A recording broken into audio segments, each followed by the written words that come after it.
அஸ்ஸலாமு அலைக்கும் வரஹ்மத்துல்லாஹி வபரகாத்துஹு. பிஸ்மில்லாஹிர் ரஹ்மானிர் ரஹீம்.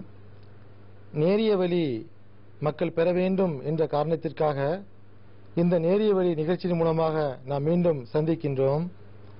கடந்த நிகழ்ச்சியில் சூரா மரியமுடைய 31, 32, 33 ஆகிய வசனங்களை எடுத்து கூறி இந்த வசனத்தின் அடிப்படையில் ஹஜ்ரத் ஈசா அலைஹிஸ்ஸலாம் அவர்கள் வஃபாத் ஆகிவிட்டார்கள் என்று நாங்கள் நிரூபித்து காட்டினோம். தக்க சான்றுகளுடன் ஆதாரங்களை எடுத்து வைத்தோம். அதாவது இந்த ஆயத்துகளில் வருகின்ற முக்கியமான ஒரு கருத்து என்னவென்றால், ஹஜ்ரத் ஈசா நபி அலைஹிஸ்ஸலாத்து வஸ்ஸலாம் அவர்கள் உயிரோடு இருக்கும் காலம் வரை அவர்கள் மீது தொழுகையும் ஜகாத்தும் கடமையாக்கப்பட்டுள்ளது. இந்த அடிப்படையில் பார்க்கும்போது அஹ்மதியா முஸ்லிம் ஜமாத்தை தவிர மற்ற அனைத்து பிரிவுகளும் கொண்டிருக்கின்ற நம்பிக்கையின் அடிப்படையில் 2000 ஆண்டுகளாக ஹஜ்ரத் ஈசா நபி அலைஹிஸ்ஸலாத்து வஸ்ஸலாம் அவர்கள் வானத்தில் உயிருடன் இருக்கிறார்கள் என்று வைத்துக் கொண்டால், அவர்கள் மீது கடமையாக்கப்பட்ட தொழுகையை அவர் நிறைவேற்றுகிறாரா, அவர்கள் மீது கடமையாக்கப்பட்ட ஜகாத்தை அவர்கள் நிறைவேற்றுகிறாரா என்று கேட்கும்போது இதற்கு எந்த பதிலுமே கொடுக்க முடியாது. நிறைவேற்றவில்லை என்று பதில் கூறினால் பிறகு அவர் மீது கடமையாக்கப்பட்ட அந்த கடமையை அவர் எவ்வாறு மறுத்தார்? இதற்கு முஸ்லிம்கள் கொண்டிருக்கின்ற நம்பிக்கையிலே இதற்கு மறுப்பு உள்ளது. எப்படி என்றால், எல்லா முஸ்லிம்களுடைய நம்பிக்கை என்னவென்றால், பிற்காலத்தில் ஹஜ்ரத் ஈசா நபி அலைஹிஸ்ஸலாத்து வஸ்ஸலாம் அவர்கள் வரும்போது அவருக்கு முன்பாகவே ஒரு இமாம் இருப்பார். அப்போது ஈசா அலைஹிஸ்ஸலாத்து வஸ்ஸலாம் அவர்களை பார்த்து அந்த இமாம் கூறுவார், நீங்கள் தொலைவையுங்கள் என்று கூறுவார். அப்போது ஈசா நபி அலைஹிஸ்ஸலாத்து வஸ்ஸலாம் அவர்கள் அந்த இமாமை பார்த்து, இல்லை இல்லை, நீங்கள் தான் தொலை வைக்க வேண்டும், இது உங்களுக்குரிய சிறப்பு, இந்த உம்மத்திற்குரிய சிறப்பு என்று கூறுவார்கள். இந்த ஹதீஸை பலமுறை நாம் கேட்டிருப்போம். பிரபலமான ஒரு ஹதீஸ் தான். முஸ்லிமுடைய 247வது ஹதீஸினுடைய அடிக்குறிப்பில் இவ்வாறு வருகிறது, நபி ஈசா அலைஹிஸ்ஸலாத்து வஸ்ஸலாம் அவர்கள் தொழுவார்கள் என்று கூறப்பட்டுள்ளது. அதாவது ஈசா நபி அலைஹிஸ்ஸலாத்து வஸ்ஸலாம் அவர்கள் தொழுகை நிறைவேற்ற வேண்டும் என்றால், ஜகாத்தை கொடுக்க வேண்டும் என்றால் 2 நிபந்தனை உள்ளது என்று வினோதமான ஒரு கருத்தை கூறக்கூடிய அந்த ஆலிம்களுக்கு அவர்கள் கொண்டிருக்கின்ற கொள்கையிலே பதில் உள்ளது. அதாவது ஈசா நபி அலைஹிஸ்ஸலாத்து வஸ்ஸலாம் அவர்கள் பிற்காலத்தில் வரும்போது அவர்கள் தொழுவார்கள் என்று ஹதீஸ்களில் காணப்படுகின்றது.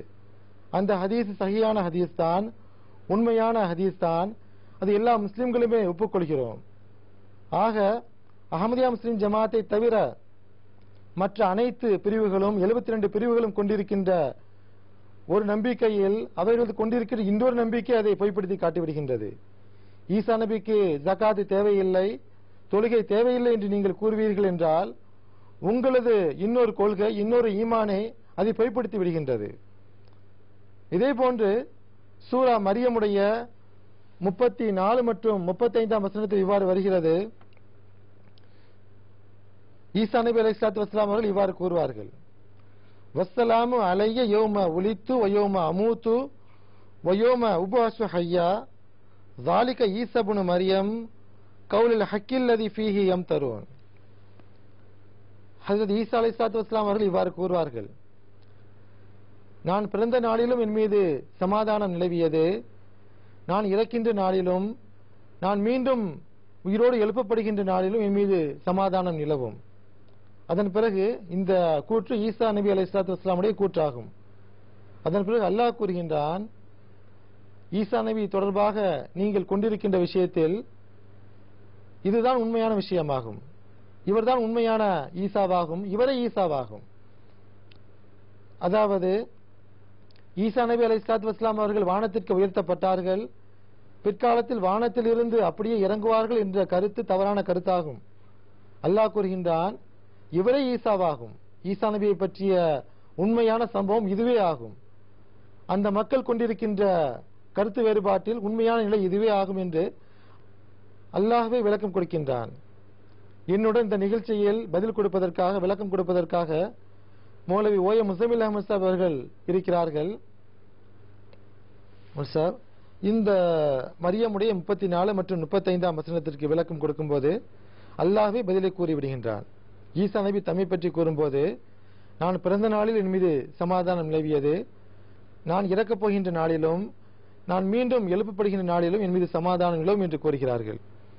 அதன் பிறகு ஈசா நபியுடைய கூற்று முடிந்து அல்லாஹ் கூறுகின்றான், இவர்தான் ஈசா. அந்த மக்கள் கொண்டிருக்கின்ற கருத்து வேறுபாட்டில் இதுதான் உண்மையான நிலை என்று அல்லாஹ் கூறுகின்றான். ஆக இந்த ஆயத்தின் அடிப்படையில் ஈசா நபி இந்த உலகத்தில் பிறப்பார், இந்த உலகத்தில் இறப்பார், இந்த உலகத்தில் இருந்து அவர் எழுப்பப்படுவார்.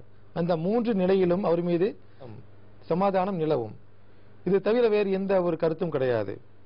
ஆக ஒவ்வொரு ஈசா நபி தொடர்பாக நாம் ஒரு ஆயத்தை எடுத்து வைக்கும் போது அதே போன்ற ஒரு ஆயத்தை குர்ஆனில் இருந்து நாம் எடுத்து வைக்கின்றோம். அல்லது ஒரு நபியை பற்றி அல்லாஹ் எவ்வாறு கூறியிருக்கின்றான், ஈசா நபி பற்றி என்ன கூறியிருக்கிறானோ அதே போன்று வேறு நபி பற்றி எவ்வாறு கூறியிருக்கிறான் என்று நாம் விளக்கமாக கூறுகின்றோம். ஆக இந்த அடிப்படையில் ஈசா நபியுடைய 3 நிலையை பற்றி அவர் கூறுகின்றார். நான் பிறந்த நிலை, இறக்கப் போகின்ற நிலை, மீண்டும் எழுப்பப்படுகின்ற நிலை. இதே போன்ற 3 நிலை குர்ஆனில் வந்திருக்கிறதா? வேறொரு நபிக்காக இது பயன்படுத்தப்பட்டிருக்கிறதா? அஸ்ஸலாமு அலைக்கும் வரஹ்மத்துல்லாஹி வபரகாத்துஹு. தாங்கள் குறிப்பிட்டது போல அதிகாரம் 19 வசனம் 34 ஹஜ்ரத் ஈசா அலைஹிஸ்ஸலாத்து வஸ்ஸலாம் அவர்களுக்கு ஏற்பட்ட குறிப்பிட்ட ஒரு 3 நிலையை அல்லாஹ் இங்கு எடுத்துச் சொல்கின்றான். அதாவது, நான் பிறந்த நாளிலும், நான் மரணிக்கும் நாளிலும், பிறகு மீண்டும் உயிர் பெற்று எழும் நாளிலும் என் மீது சாந்தி நிலவும் என்று அவர்கள் கூறுவதாக வருகிறது. நாம் கேட்கின்ற கேள்வி என்னவென்றால், ஹஜ்ரத் ஈசா அலைஹிஸ்ஸலாத்து வஸ்ஸலாமுடைய பிறப்பை பற்றியும் இறப்பை பற்றியும் மீண்டும் அவர் உயிர் தெழும் அந்த நாளை பற்றியும் இறைவன் இங்கு தெளிவான முறையில் குறிப்பிட்டிருக்கின்றான்.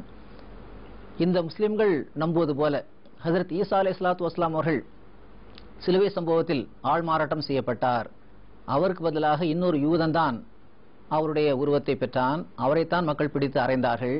மற்றபடி ஹஜ்ரத் ஈசா அலைஹிஸ்ஸலாத்து வஸ்ஸலாம் அவர்கள் அப்படியே வானத்திற்கு உயர்த்தப்பட்டார்கள் என்று நம்புகின்றார்களே, இது ஒரு முக்கியமான ஒரு சம்பவம். ஹஜ்ரத் ஈசா அலைஹிஸ்ஸலாத்து வஸ்ஸலாம் அவர்களுக்கு வேறு எந்த நபிக்கும் தரப்படாத ஒரு அந்தஸ்தை கொடுக்கும் வகையில் இவர்கள் சுயமாகவே ஒரு கருத்தை சொல்கிறார்கள். ஒரு வாதத்திற்காக அந்த கருத்தை உண்மை என்று ஏற்றுக்கொண்டாலும் கூட ஹஜ்ரத் ஈசா அலைஹிஸ்ஸலாத்து வஸ்ஸலாம் அவர்கள் மூலமாக ஒரு வாக்குமூலத்தை அல்லாஹ் இந்த வசனத்தில் குறிப்பிடுகின்றானே, அங்கு சொல்லப்பட்டிருக்க வேண்டும். அதாவது, நான் பிறந்த நாளிலும் என் மீது சாந்தி நிலவட்டும், நான் சிலுவையில் அறையப்படக்கூடிய அந்த நாளிலும் என் மீது சாந்தி நிலவட்டும். ஏனென்றால் எனக்கு பதிலாக இன்னொரு ஆள்மாறாட்டம் செய்யப்பட்டு நான் அதிலிருந்து இறைவன் மூலமாக தப்பிக்க இருக்கின்றேன். எனவே அந்த நாளில் சாந்தி என் மீது நிலவட்டும், பிறகு நான் மீண்டு திரும்ப வரும்போது என் மீது சாந்தி நிலவட்டும் என்றெல்லாம் சொல்லியிருக்க வேண்டும். அவர் மறந்தால் கூட அல்லாஹ் சொல்லியிருக்க வேண்டும். அவர் மறந்தாலும் அல்லாஹ் சொல்லியிருக்க வேண்டும். அல்லாஹ் அவருடைய கூற்றாக குர்ஆனில் எடுத்து வைக்கின்றானும் என்றாலும் கூட திருக்குர்ஆன் அதனை அங்கீகரித்து தான் அவருடைய கூற்றாக திருக்குர்ஆனில் பதிவு செய்திருக்கின்றது. எனவே திருக்குர்ஆன் அவருடைய கூற்றாக பதிவு செய்ததிலிருந்து அல்லாஹ்வும் அதற்கு சாட்சி பகரான் என்றுதான் அதற்கு பொருள். இந்த அடிப்படையில் கண்டிப்பாக இந்த வசனமே எப்படி அமைய பெற்றிருக்க வேண்டும் என்றால், அந்த அஹ்மதி அல்லாதவர்களுடைய அந்த கொள்கையின்படி எப்படி அமைய பெற்றிருக்க வேண்டும் என்றால், கற்பனைக்காக வைத்துக் கொண்டால், வஸ்ஸலாமு அலைய யோம உலித்து, அதாவது நான் என்று பிறந்தேனோ அன்று என் மீது சாந்தி நிலவட்டும், வ யோம ருஃபியத்து, என்று நான் ரஃபா செய்யப்பட்டேனோ உயர்த்தப்பட்டேனோ அன்றும் என் மீது சாந்தி நிலவட்டும், வயோம நுசில்து, மீண்டும் நான் இறக்கப்படும் போது என் மீது சாந்தி நிலவட்டும், அதற்கு பிறகுதான் வயோம அமூத்து, பிறகு நான் மூத்தாகின்ற அந்த நாளிலும் என் மீது சாந்தி நிலவட்டுமாக, வயோம உபாசு ஹையன், மீண்டும் நான் உயிர் பெற்று எழும் நாளிலும் என் மீது சாந்தி உண்டாவதாக என்று இந்த வரிசை கிரமம் இப்படி அமைந்திருக்க வேண்டும்.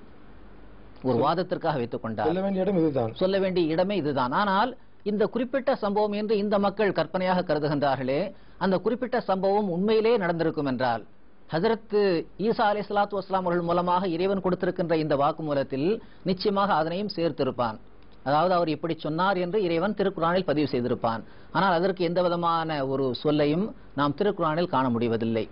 அடுத்து தாங்கள் குறிப்பிட்டது போல ஒரு வசனத்திற்கு எப்படி பொருள் கொடுப்பது என்பதை பற்றி நாம் ஆய்வு செய்கின்ற போது, ஹஜ்ரத் ஈசா அலைஹிஸ்ஸலாத்து வஸ்ஸலாம் அவர்களுக்காக மட்டும் ஒரு பொருளை தந்துவிட்டு அதே மாதிரியான ஒரு வசனம் வேறொரு நபிக்காக வரும்போது இன்னொரு பொருளை தரக்கூடிய பழக்கம் இந்த முஸ்லிம்களிடம் இருக்கின்றது, முஸ்லிம் ஆலிம்களிடம் இருக்கிறது. இந்த கோணத்தில் தான் இதே மாதிரியான ஒரு சொல்லை திருக்குர்ஆனில் இறைவன் வேறு எந்த நபிக்காவது பயன்படுத்தி இருக்கிறானா என்று நாம் சிந்தித்தால், இவர்கள் கொடுக்கின்ற ஈசா அலைஹிஸ்ஸலாம் அவர்களுக்கு மட்டும் கொடுக்கின்ற தனிப்பொருள் தவறானதாகும், திருக்குர்ஆனுக்கு மாறுபட்டதாகும் என்பதை அதுவே காட்டி கொடுத்துவிடும், அதுவே சான்றாக அமைந்து விடுகிறது.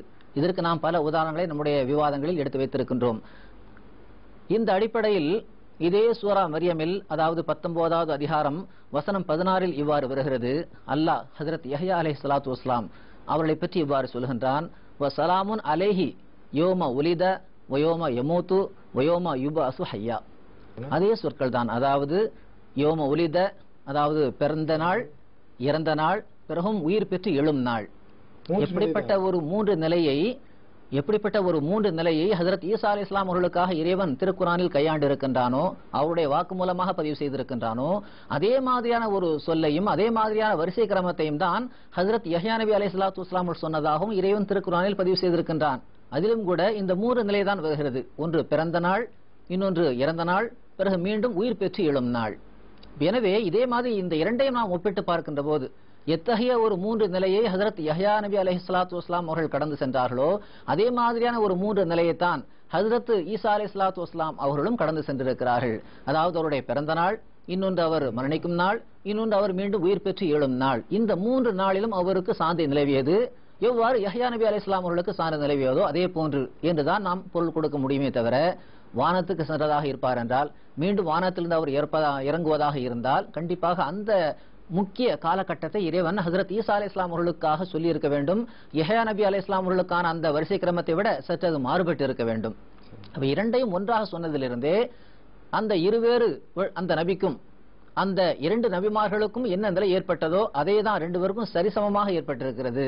எனவே யஹ்யா நபி அலைஹிஸ்ஸலாம் அவர்களுக்கு ஏற்பட்ட அதே நிலைதான் ஹஜரத் ஈசா அலைஹிஸ்ஸலாம் அவர்களுக்கும் ஏற்பட்டதே தவிர, அதை விட தனிச்சிறப்பான எந்த ஒரு நிலைக்கும் அவர் உள்ளாகவில்லை என்பதை திருக்குரான் நமக்கு சாட்சி பகர்கின்றது. அது மட்டுமல்லாமல் இன்னொரு வசனத்தையும் நாம் எடுத்து வைக்கின்றோம். ஹஜரத் ஈசா அலைஹிஸ்ஸலாம் அவர்கள் மேலே சென்றிருக்க முடியாது என்பதற்கு அல்லாஹ் எல்லா மனிதர்களுக்குமாக ஒரு பொதுவான சட்டமாக கூறுகின்றான். ஃபீஹா தஹ்யூன வஃபீஹா தமூதுன வமின்ஹா துஹ்ரஜூன். அதிகாரம் 7 வசனம் 26 இது இடம்பெற்றிருக்கிறது திருக்குரானுடைய வசனம். அதாவது நீங்கள் இந்த பூமியிலேயே நீங்கள் வாழ்வீர்கள், உயிருடன் இருப்பீர்கள், இந்த பூமியிலேயே மரணிப்பீர்கள், மேலும் இதிலிருந்தே நீங்கள் எழுப்பப்படுவீர்கள்.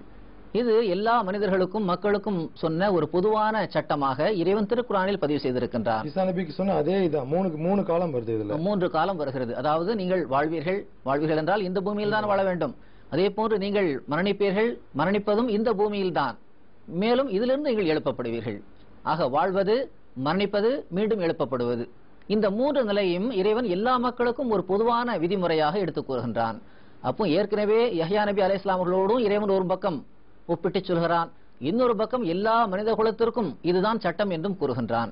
எனவே இதற்கு அப்பாற்பட்டு அவர் மேலே இருக்கிறார் என்று நம்ப போனால் நிச்சயமாக இது கிறித்தவ கொள்கைக்கு துணை போவதாக அமையும். அதாவது அவர் மனித தன்மைக்கு அப்பாற்பட்டு ஒரு இறை தன்மையை அல்லது இறைவனுடைய மகனுடைய அந்த தன்மையை கொண்டவராக ஆகிவிடுவார் என்ற ஒரு கொள்கைக்கு துணை போவதாக அது அமைந்துவிடும். அதே போல தமிழகத்தை சார்ந்த ஒரு பிரபலமான மூலையை பத்தி பேசிட்டு இருந்தோம். வினோதமான ஒரு அர்த்தம் கொடுக்கிறார், வினோதமான தஃப்சீர் கொடுக்கிறான்னு சொல்லி இந்த ஃபீஹா தஹ்யூன ஃபீஹா தமூதுன வமின்ஹா துஹ்ரஜூன் என்ற அந்த ஆயத்திற்கு அடிக்குறிப்பு விளக்கம் கொடுத்திருக்காரு. 175 அடிக்குறிப்புல வருது. அது அந்த மௌலவி என்ன சொல்றான்னா, இந்த பூமியில் தான் மனிதர்கள் வாழ முடியும் என்பது இந்த ஆயத்திலிருந்து தெரிய வருகிறது. இயற்கைக்கு மாற்றமாக மனிதன் வாழ முடியாது, இயற்கைக்கு உட்பட்டு இந்த பூமியில் தான் வாழ முடியும். ஏனென்றால் சில கோள்களில் மற்ற உயிரினங்கள் வாழ்கிறது என்று சொல்லும் போது அதற்கு ஆதாரங்கள் கிடையாது. விஞ்ஞானிகள் கூட அதை ஒத்துக்கொள்கிறார்கள், இந்த பூமியில் தான் வாழ முடியும். அதேபோன்று சில கோள்களில் இருக்கின்ற கடுமையான வெப்பத்தினால் மனிதன் கரிக்கட்டையாக மாறிவிடுவான். சில கோள்களில் இருக்கின்ற கடுமையான குளிரால் மனிதனுடைய ரத்தம் உறைந்து போய்விடும். பூமி சூரியனை விட்டு ஒரு 23 டிகிரி சாய்வாக சுற்றுவதால் தான் இந்த காலநிலை மாறி மாறி வருகிறது. ஆக இந்த அடிப்படையில் மனிதன் வாழ்வதற்கு தகுதியான இடம் பூமி தான். இது திருக்குரானுடைய சாட்சியாக அவர் சொல்றார். 1400 வருஷத்துக்கு முன்னாடி ரசூலுல்லாஹி ஸல்லல்லாஹு அலைஹி வஸல்லம் மூலமா அல்லாஹ் இந்த விஷயத்தை சொல்லிட்டான். பூமியில் தான் வாழ முடியும், பூமியில் தான் மனிதர் இறப்பார்கள், பூமியில் தான் எழுப்பப்படுவோம். ஆக எந்த கொள்கையை வைத்து ஈசா நபி அலைஹிஸ்ஸலாத்து வஸ்ஸலாம் அவர்கள் பூமியை விட்டு வானத்தில் இருக்கிறார் என்று கொள்கை வைத்திருக்கின்ற அந்த மௌலவி, மக்களை வழிகெடுக்கின்ற அந்த மௌலவி, அவர் இன்னொரு புறம் பூமியில் தான் வாழ முடியும், மனிதர்களுக்கு பொதுவான ஒரு சட்டம் இருக்கிறது, பூமியில் தான் வாழ முடியும் என்று கூறுகிறார். எங்களுடைய கேள்வி என்னவென்றால், ஈசா நபி அலைஹிஸ்ஸலாத்து வஸ்ஸலாம் அவர்கள் மனிதர் என்றால், மனிதர்கள் எல்லோரும் ஒப்புக்கொள்கிறோம், மனிதர் என்றால் கண்டிப்பாக இந்த பூமியில் தான் வாழ முடியும், பூமியில் தான் இறப்பார்கள், பூமியிலிருந்து எழுப்பப்படுவார்கள். அதை தான் அந்த சூரா மரியமுடைய 31 அவர் கூறுகிறார். நான் பிறந்த நாளில் என் மீது சாந்தி நிலவியது, நான் இறக்கப் போகின்ற நாளிலும் மீண்டும் எழுப்பப்படுகின்ற நாளில் என் மீது சாந்தி நிலவும் என்று கூறுகிறார். ஆகிய இந்த பூமியை விட்டு மனிதன் வெளியே செல்ல முடியாது, பூமியில் மட்டும்தான் வாழ முடியும். அதே போன்று இந்த மௌலவி இன்னொரு கருத்தையும் சொல்கிறார். சில விஞ்ஞானிகள் ஒரு சில நாட்களுக்காக பூமியை விட்டு வெளியே சென்று வாழுகிறார்கள், நிலவில் சென்று வசிக்கிறார்கள். இதை வாழ்வது என்று சொல்ல முடியாது என்று விளக்கம் கொடுக்கிறார். பூமியில் இருந்து காற்று மற்ற இதர பொருட்களை எடுத்து சென்றுதான் வாழ்கிறார்கள். ஒரு சில நாட்கள் வாழ்வது என்பது வாழ்வதை குறிக்காது என்று கூறுகிறார். ஈசா நபி அலைஹிஸ்ஸலாத்து வஸ்ஸலாம் அவர்கள் 2000 வருடங்களாக பூமியை விட்டு வெளியே வாழ்கிறார் என்றால் இதை ஒப்புக்கொள்ளவே முடியாது. அந்த மௌலவியுடைய விளக்கத்தின் அடிப்படையில் ஒப்புக்கொள்ளவே முடியாது. அதே போன்று சூரா மாயிதாவுடைய 111ஆம் வசனம் வருகிறது. அதில் ஹஜ்ரத் ஈசா நபி அலைஹிஸ்ஸலாத்து வஸ்ஸலாம் அவர்கள் வஃபாத் ஆகி விட்டார்கள் என்பதற்கு இன்னொரு ஆதாரம் இந்த வசனம். பல ஆதாரங்களை எடுத்து வைக்கின்றோம். அதில் ஒரு முக்கியமான வசனம் என்னவென்றால், கியாமத்தின் போது ஈசா நபி அலைஹிஸ்ஸலாத்து வஸ்ஸலாம் அவரிடம் அல்லாஹ் இவ்வாறு கூறுவான். என்ன கூறுவான் என்றால், இது காலல்லாஹு யா ஈசா இப்ன மரியம் அஸ்குரு நிஅமதி அலைக வஅலா வாலிதத்திக் என்று இந்த வசனம் ஆரம்பிக்கின்றது. அதாவது ஈசா அலைஹிஸ்ஸலாம் அவர்களை பார்த்தும் அல்லாஹ் இவ்வாறு கூறுவான், நான் உம்மீதும் உனது தாயார் மீதும் செய்த அருள்களை நினைத்து பாருங்கள், நியமத்தை நினைத்து பாருங்கள். அந்த நியமத்தை அல்லாஹ் அடுத்தடுத்து சொல்லிக் கொண்டே போகிறான். தூய்மையான வகையை கொண்டு உமக்கு உதவி செய்தோம், சிறிய வயதிலும் முதிர்ந்த வயதிலும் நீங்கள் பேசினீர்கள், வேதம் ஞானத்தை உங்களுக்கு கொடுத்து தௌராத் இஞ்சிலை நாங்கள் கற்றுக் கொடுத்தோம் அல்லாஹ் கூறுகின்றான். சரிதான். களிமண் தன்மையை கொன்ற மனிதர்களை கொண்டு நீங்கள் பறவை போன்ற படைப்பை படைத்தீர். அல்லாஹ்வுடைய கட்டளைக்கு இணங்க அது பறக்க ஆரம்பித்தது. பிறவி கூடர்களையும் தொழு நோயாளிகளையும் அல்லாஹ்வுடைய கட்டளைக்கு இணங்க நீங்கள் குணப்படுத்தினீர்கள். இது ஆன்மீக நோயை குறிப்பிடும். அல்லாஹ்வுடைய கட்டளை கொண்டு உயிரற்ற மக்களுக்கு ஆன்மீகமான முறையில் உயிரற்ற மக்களுக்கு உயிர் கொடுத்தீர்கள். இதன்படி 7வதாக அல்லாஹ் கூறுகின்ற விஷயம் என்னவென்றால், வயது கஃபஃப்து பனி இஸ்ராயீல அன்க, பனி இஸ்ராயீலை நாம் தடுத்து நிறுத்திய நேரத்தை நீங்கள் நினைத்து பாருங்கள், உங்களை நெருங்க விடாமல் தடுத்து நிறுத்திய நேரத்தை நீங்கள் நினைத்து பாருங்கள் என்று அல்லாஹ் கூறுகின்றான். அப்ப இங்க கேள்வி என்னன்னா, ஈசா நபி அலைஹிஸ்ஸலாத்து வஸ்ஸலாம் அவர்கள் இந்த பூமிக்கு வந்து அஹ்மதி அல்லாத மக்கள் கூறுகின்றபடி அந்த மக்களுடைய கருத்துப்படி அஹ்மதிய ஜமாத் இந்த கருத்தை ஏற்றுக்கொள்ளவில்லை. அப்படியே வானத்திற்கு அல்லாஹ் தூக்கி வைத்துள்ளான் என்றால், இந்த பூமியில் வாழ்ந்த 33-34 வருடத்தை பற்றி அல்லாஹ் கூறுகின்றான். இந்த அருள்களை உங்கள் மீது உங்கள் தாயார் மீது நான் செய்தேன் என்று அல்லாஹ் கூறுகின்றான். 2000 வருடமாக வானத்தில் அல்லாஹ் வைத்திருக்கிறானே அதை பற்றி ஏன் சொல்லவில்லை? முக்கியமான விஷயம் அதுதான். 33-34 வருடத்தில் நடந்த சம்பவத்தை பற்றி, அந்த 34 வருடத்தில் இவ்வளவு அருள்களை அல்லாஹ் செய்திருக்கின்றான். 2000 வருடங்களாக வானத்தில் இருக்கிறார், இன்று வரை வரவில்லை, எப்பொழுது வருவார் என்று தெரியாது. 2000 வருடங்களாக நீண்ட வருடமாக அல்லாஹ் வானத்தில் வைத்துவிட்டு அங்கு அருள் செய்யாமல் வைத்தானா? கண்டிப்பா அருள் செய்திருப்பான். அந்த அருள்களை பற்றி அல்லாஹ் கூற வேண்டும் என்றால் கண்டிப்பா இங்கு கூறியிருக்க வேண்டும். ஈசா நபி அலைஹிஸ்ஸலாத்து வஸ்ஸலாம் அவர்களை அல்லாஹ் வானத்தில் தூக்கி வைத்தான் என்றால், மீண்டும் அல்லாஹ் வானத்திலிருந்து இறக்குவான் என்றால் அது சொல்லக்கூடிய இடம் இந்த இடம்தான். இந்த இடத்தில் அல்லாஹ் சொல்லவில்லை. ஆக ஈசா நபி அலைஹிஸ்ஸலாத்து வஸ்ஸலாம் அவர்களை அல்லாஹ் வானத்திற்கு உயர்த்தவே இல்லை.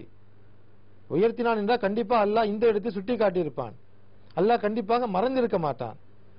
இந்த 34 வருடத்திற்கு நடந்த அருள்களை நினைவுபடுத்தும் போது 2000 வருடங்களாக செய்த அந்த அருள்களை அல்லாஹ் நினைவுபடுத்தவில்லை என்றால் பிறகு இது பொருத்தமான விளக்கமாக இருக்க முடியாது. அடுத்து இன்னொரு கேள்வியும் இந்த ஆயத்திலிருந்து வருகிறது. பனி இஸ்ராயீலை அல்லாஹ் தடுத்ததை பற்றி நினைத்துக் கொள்ளுங்கள், நினைத்து பார்ப்பீராக என்று அல்லாஹ் கூறுகின்றான். பனி இஸ்ராயீலிடமிருந்து ஈசா நபி அலைஹிஸ்ஸலாத்து வஸ்ஸலாம் அவர்களை காப்பாற்றிய நேரத்தை நினைத்து பாருங்கள் என்று மற்ற மொழிபெயர்ப்பாளர்கள் விளக்கம் மொழிபெயர்த்துள்ளார்கள். ஆக பனி இஸ்ராயீலை அல்லாஹ் தடுத்த நேரம் என்பது சிலுவை சம்பவம் தான். சிலுவை சம்பவத்திலிருந்து அவர்கள் அப்படியே காப்பாற்றி வானத்தில் வைத்தான் என்று மக்கள் நம்புகிறார்கள்.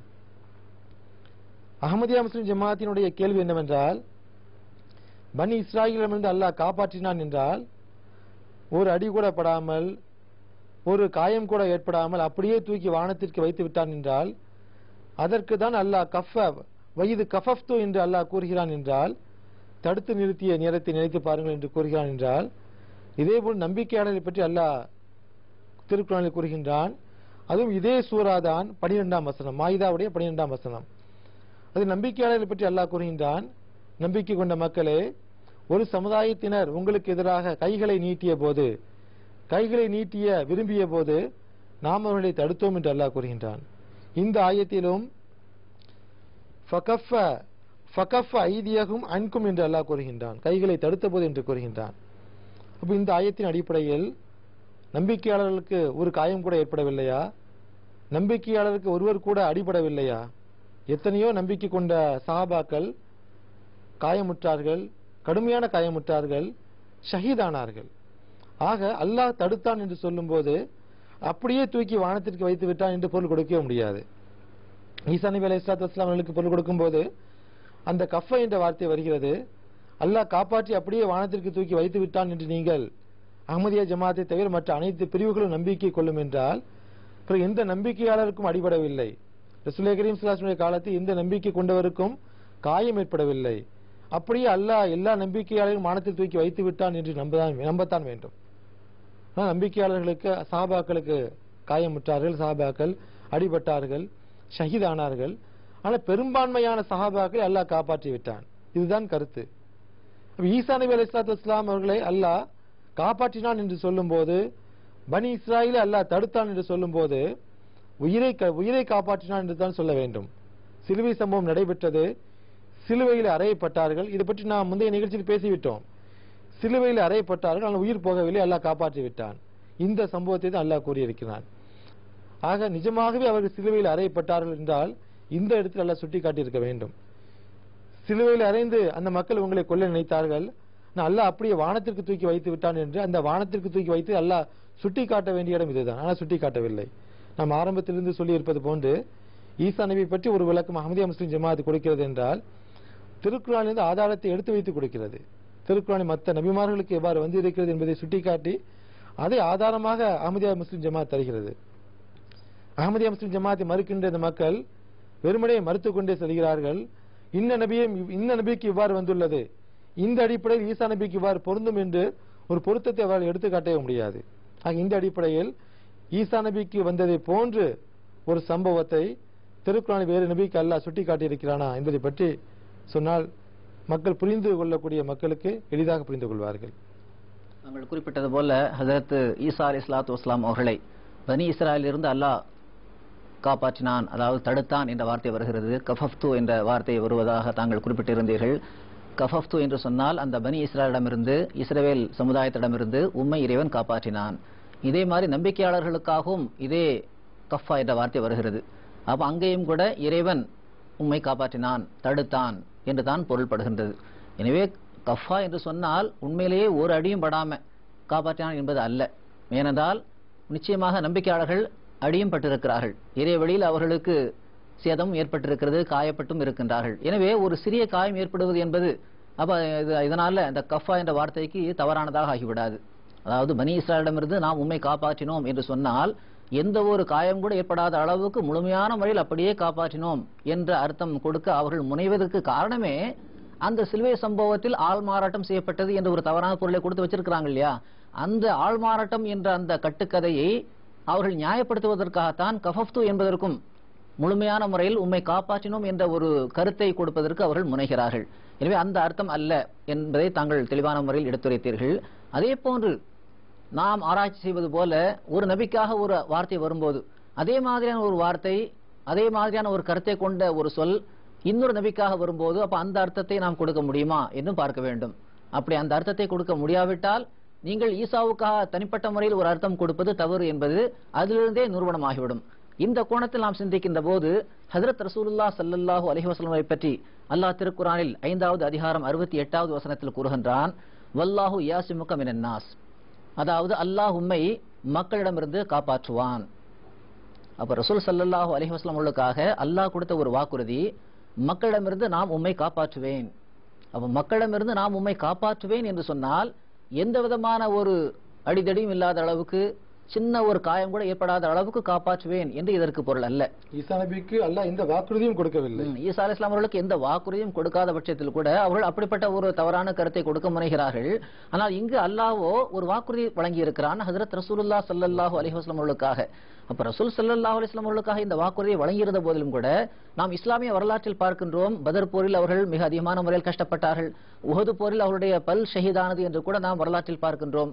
ஆக ஒரு நபியினுடைய பல்லு ஷஹீதாகக்கூடிய அளவுக்கு இருக்கிறது என்றால் அப்போ இந்த வாக்குறுதிக்கு என்ன பொருள்?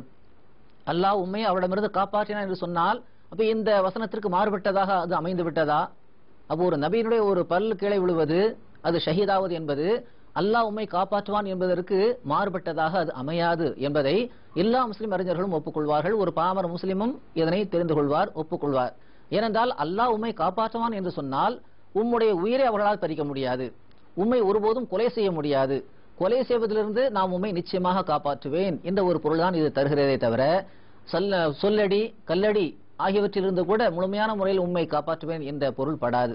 ஏனென்றால் வரலாற்றில் பார்க்கும்போது ரசூல் ஸல்லல்லாஹு அலைஹி வஸல்லம் அவர்கள் அதிகமான முறையில் காயப்பட்டிருக்கிறார்கள், ரத்தம் சுட்டி இருப்பதாக எல்லாம் நாம் வரலாற்றில் படிக்கின்றோம்.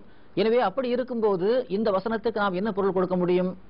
அல்லாஹ் நிச்சயமாக உம்மை காப்பாற்றுவான் மக்களிடமிருந்து என்று சொன்னால் மக்கள் உம்மை கொல்லக்கூடிய அளவுக்கு, உம்முடைய உயிரை பிடுங்கக்கூடிய அளவிலான ஒரு சக்தியை நாம் அவருக்கு கொடுக்க மாட்டோம் என்றுதான் பொருள். இதே அர்த்தத்தை தான் ஹஜ்ரத் ஈசா அலைஹிஸ்ஸலாம் அவர்களுக்காகவும் கொடுக்க வேண்டும், கஃபஃப்து என்பதற்கும் கொடுக்க வேண்டும். பனி இஸ்ராயிலிருந்து நாம் உம்மை தடுத்து நிறுத்துவோம் என்று சொன்னால் அவர்கள் எப்படிப்பட்ட ஒரு நோக்கத்துக்காக சிலுவையில் அறைய விரும்பினார்களோ அந்த சிலுவையில் அறைவனுடைய நோக்கமே நாம் ஏற்கனவே சொன்னோம், அழகு பார்ப்பதற்காக அல்ல. அழகு பார்ப்பதற்காக அவர்கள் சிலுவையில் அறையவில்லை. சிலுவையில் அறைந்து அதன் மூலமாக ஒரு சாபத்துக்குரிய மரணத்தை இவர் பெற்றுவிட்டார். எனவே சாபத்துக்குரிய மரணத்தை பெற்றவர் நிச்சயமாக இறை தூதராக இருக்க முடியாது என்பதை அந்த கருத்தை வலியுறுத்துவதற்காகத்தான், நிரூபிப்பதற்காகத்தான் அவர்கள் சிலுவை சம்பவமே கொடுக்க முனைந்தார்கள். ஆனால் அல்லாஹ் கூறுகின்றான், அப்படி அவர் சிலுவையில் அவர்கள் அறையப்பட்டாலும் கூட அதிலிருந்து நாம் அவரை முழுமையான முறையில் காப்பாற்றினோம். அந்த லானத்தி மௌத் என்று சொல்லப்படுகின்ற சாபத்துக்குரிய மரணத்திலிருந்து நாம் அவரை காப்பாற்றினோம் என்று அல்லாஹ் கொடுக்கின்றான். அந்த பொருளைத்தான் கஃபஃப்து என்பதற்கும் நாம் கொடுக்க முடியும். அதே போன்று தமிழகத்தைச் சேர்ந்த பிரபலமான ஒரு மௌலவி, அவர் இந்த ஆயத்திற்கு வல்லாஹ் யாசிமுக மினன்னாஸ் என்ற ஆயத்திற்கு விளக்கமளிக்கும் போது அடிக்குறிப்பு 145 எழுதுகிறாரு. யாராலும் கொல்ல முடியாத தலைவர் என்று ஹஜ்ரத் ரசூலுல்லாஹி கரீம் ஸல்லல்லாஹு அலைஹி வஸல்லம் பற்றி எழுதியிருக்கிறார். என்ன அந்த அந்த அந்த அடிக்குறிப்பு என்ன சொல்றாருன்னா, ரசூலுல்லாஹி கரீம் ஸல்லல்லாஹு அலைஹி வஸல்லம் அவர்கள் தீமைகளை எதிர்த்து போரிட்டார்கள், அடுத்து அல்லாஹ்வுடைய வாக்குறுதியும் எடுத்து காட்டினார்கள், இன்னும் யாராலும் கொல்ல முடியாது என்று கூட எடுத்து சொன்னார்கள். போர்களை சந்தித்து அதற்கான வாய்ப்புகளை கொடுத்தார்கள் எதிரிகளுக்கு, கொல்ல முடிந்தால் கொல்லுங்கள் என்று சொன்னார்கள். ஆனால் எந்த ஒரு எதிரியும் ரசூலுல்லாஹி கரீம் ஸல்லல்லாஹு அலைஹி வஸல்லம் கொல்ல முடியவில்லை. யாராலும் கொல்ல முடியாத தலைவர் என்று தான் சொல்கிறார், யாராலும் அடிக்க முடியாத தலைவர் என்று எழுதவில்லை, யாராலும் அடிக்க முடியாத தலைவர் என்று சொல்லவில்லை, யாராலும் கொல்ல முடியாத தலைவர் என்று தான் சொல்கிறார். ஆக அதே விளக்கத்தை தான் ஈசா நபி அலைஹிஸ்ஸலாத்து வஸ்ஸலாம் கொடுக்க வேண்டும். பனி இஸ்ராயலிடமிருந்து காப்பாற்றினோம் என்று சொல்லும் போது பனி இஸ்ராயல்கள் ஈசா நபியை கொல்ல முடியவில்லை என்று தான் எழுத வேண்டும். சிலுவையில் அறைய முயற்சி செய்தார்கள், அல்லாஹ் வானத்தில் தூக்கி வைத்து விட்டான் என்று எழுதவே முடியாது. ஆக அந்த மௌலவி அல்ல அஹ்மதியா முஸ்லிம் ஜமாத்தை தவிர மற்ற எத்தனை பிரிவுகள் இருக்கின்றதோ 72 பிரிவுடைய ஒரே கருத்து, ஒருமித்த கருத்து என்னவென்றால் அல்லாஹ் அப்படியே வானத்தில் தூக்கி வைத்து அல்லாஹ் காப்பாற்றி விட்டான். நாம் ஆரம்பத்தில் சொன்னது போன்று கிறிஸ்தவருடைய கொள்கையை தான் இந்த 72 கூட்டங்களும் வைத்திருக்கின்றது. கிறிஸ்தவர் என்ன நம்புகிறார்கள் என்றால் ஈசா நபி அலைஹிஸ்ஸலாத்து வஸ்ஸலாம் அவர்களை கர்த்தர் அப்படியே வானத்திற்கு தூக்கி விட்டார். முஸ்லிம்களும் நம்புகிறார்கள் ஈசா நபி அல்லாஹ் வானத்திற்கு தூக்கி வைத்து விட்டான்.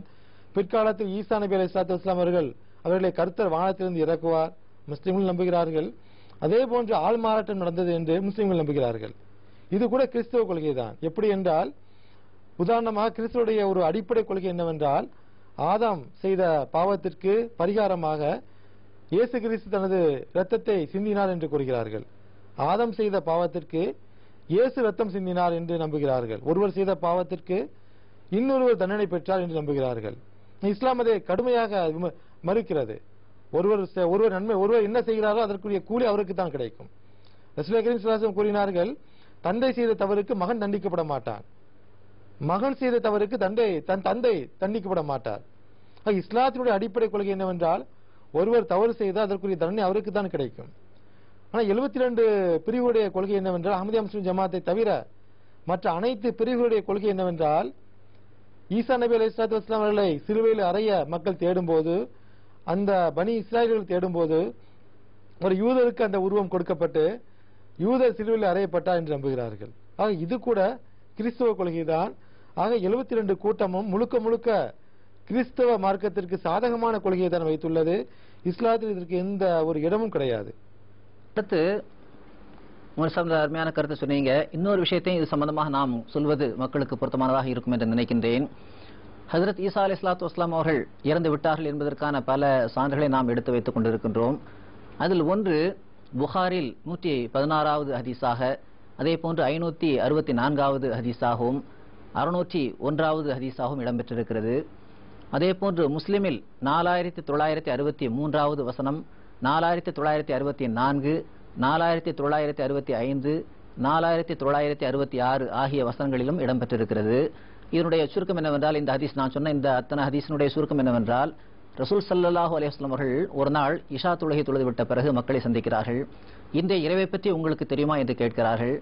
அப்போது நபித்தோழர்கள் சொல்கிறார்கள், அல்லாஹ்வின் தூதர் அவர்களே, உங்களுக்கு தான் தெரியும், தாங்கள் சொல்லுங்கள் என்று. அப்போது ரசூல் ஸல்லல்லாஹு அலைஹி வஸல்லம் அவர்கள் கூறுகிறார்கள், இன்றிலிருந்து இந்த பூமியில் வாழ்கின்ற எத்தனை உயிர்கள் இருக்கின்றனவோ அவை 100 வருஷத்தை விட அதிகமாக எஞ்சி இருக்க முடியாது.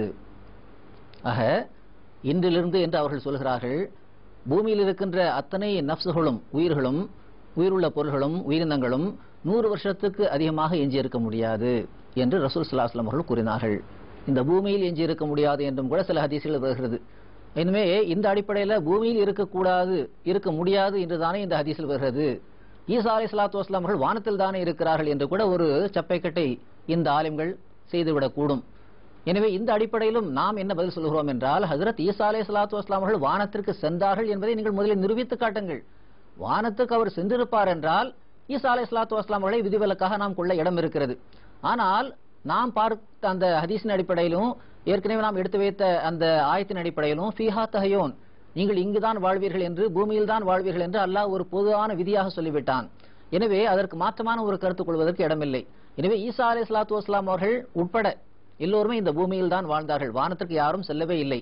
வானத்திற்கு சென்றதற்கான சான்று கிடைக்காத போது ஈசா அலைஹிஸ்ஸலாத்து வஸ்ஸலாம் அவர்களை விதிவிலக்காக கொள்வதற்கும் இந்த ஹதீஸில் எந்த விதமான இடமும் இல்லை. இன்னும் சொல்ல போனால் ஜாபிர் பின் அப்துல்லா ரலியல்லாஹு அன்ஹு அவர்கள் இறைவன் மீது ஆணையிட்டு இவ்வாறு ரசூல் ஸல்லல்லாஹு அலைஹி வஸல்லம் சொன்னதாக அறிவிக்கிறார்கள்.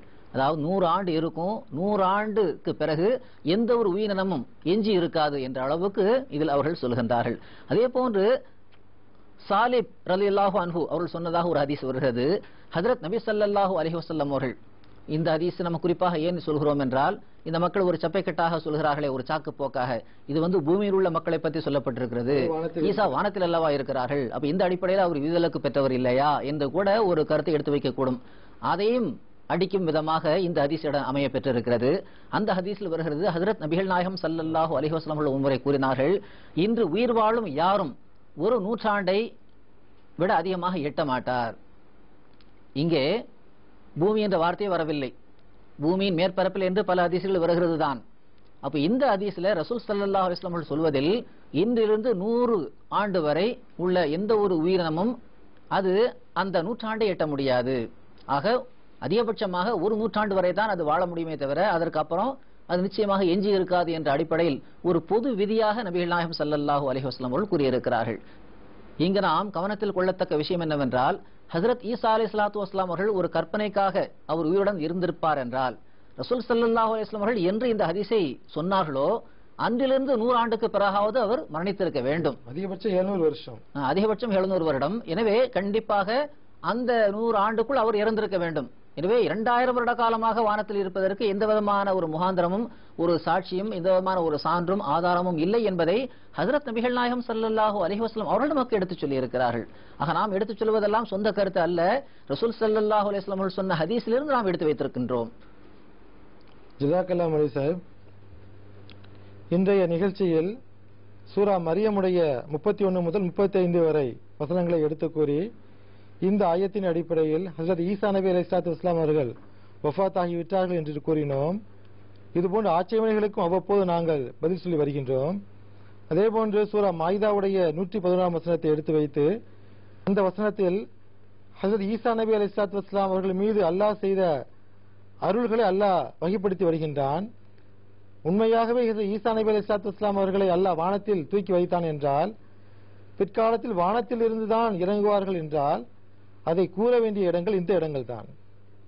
ஆக பல நிகழ்ச்சிகளாக ஈசா நபி அலைஹிஸ்ஸலாத்து வஸ்ஸலாம் அவர்கள் இறந்து விட்டார்கள் என்பதற்கு திருக்குர்ஆனுடைய பல ஆயத்துகளை எடுத்து வைக்கின்றோம், பல ஹதீஸ்களை எடுத்து வைக்கின்றோம். இந்த இரண்டையும் ஆதரிக்கும் வகையிலான அரபு இலக்கணத்தையும் அரபு மொழி நடையும் நாங்கள் எடுத்து வைக்கின்றோம். இன்ஷா அல்லாஹ் இனி வரக்கூடிய நிகழ்ச்சிகளிலும் இது போன்ற பல விஷயங்களை நாம் பகிர்ந்து கொள்வோம். அஸ்ஸலாமு அலைக்கும் வரஹ்மத்துல்லாஹி வபரகாத்துஹு.